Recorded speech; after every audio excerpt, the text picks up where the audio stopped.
سلطان محمود غزنوی رحمت اللہ علیہ کا دور تھا۔ ایک شخص کی طبیعت ناساز ہوئی تو طبیب کے پاس گیا اور کہا کہ مجھے دوائی بنا کے دو۔ طبیب نے کہا کہ دوائی کے لیے جو چیزیں درکار ہیں سب ہیں سوائے شہد کے۔ تم اگر شہد کہیں سے لا دو تو میں دوائی تیار کیے دیتا ہوں۔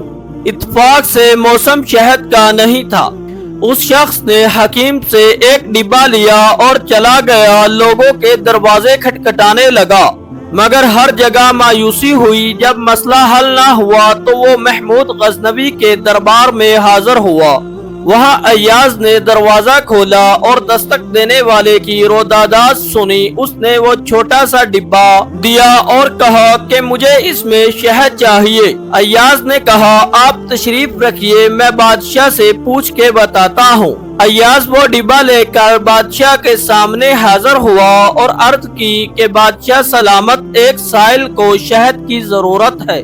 بادشاہ نے وہ ڈبہ لیا اور سائڈ میں رکھ دیا۔ ایاز کو کہا کہ 3 بڑے ڈبے شہد کے اٹھا کے اس کو دے دیے جائیں۔ ایاز نے کہا حضور اس کو تو تھوڑی سی چاہیے، آپ 3 ڈبے کیوں دے رہے ہیں؟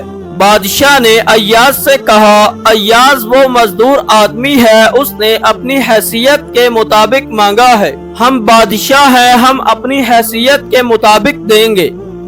مولانا رومی رحمت اللہ علیہ فرماتے ہیں آپ اللہ پاک سے اپنی حیثیت کے مطابق مانگیں، وہ اپنی شان کے مطابق عطا کرے گا، شرط یہ ہے کہ مانگے تو صحیح۔